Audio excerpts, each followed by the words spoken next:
I myself, I really always enjoy going to any place that has a history. I've always enjoyed that. This is a very historic business. It's now, next year will be our 120th year in business. The family originally started it in Salt Lake City, Utah, late 1800s, and it was moved out here by the family in 1925. And whenever the Jans family was building this new area out here, they asked Oakley's relatives that were running the shop at the time if they would move their shop out here to be next to the UCLA. This is UCLA opening day 1929.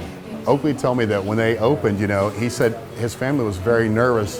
As you can tell, the campus only had a few buildings on the left-hand side. And he said, if it wasn't for USC people coming over here to get their hair cut as well, we wouldn't have made it. Let me show you the history thing, right? It's really good. Don't forget John Wood and let you So this tells a little bit of our history of the place too. So when they first moved to Westwood, it was over on Broxton Street. This is the inside of it, what it looked like. That's the outside of what the place was. But that picture you're seeing right there, you can see the stations and the chairs. That's still the same stations and chairs we have here right now.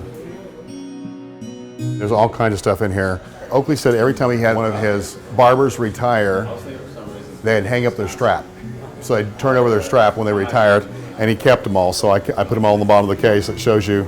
Behind us, across the alley right here, that property used to be an ice skating rink, and all the old movies from the 30s and 40s and the ice skating scenes, a lot of those were filmed in that location.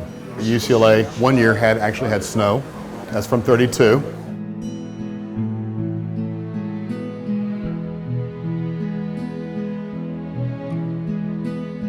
And that's a picture of Oakley years ago when he was in here working.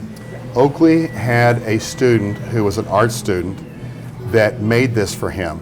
And he said, the young man that did this for me actually got drafted in the war and died in the war.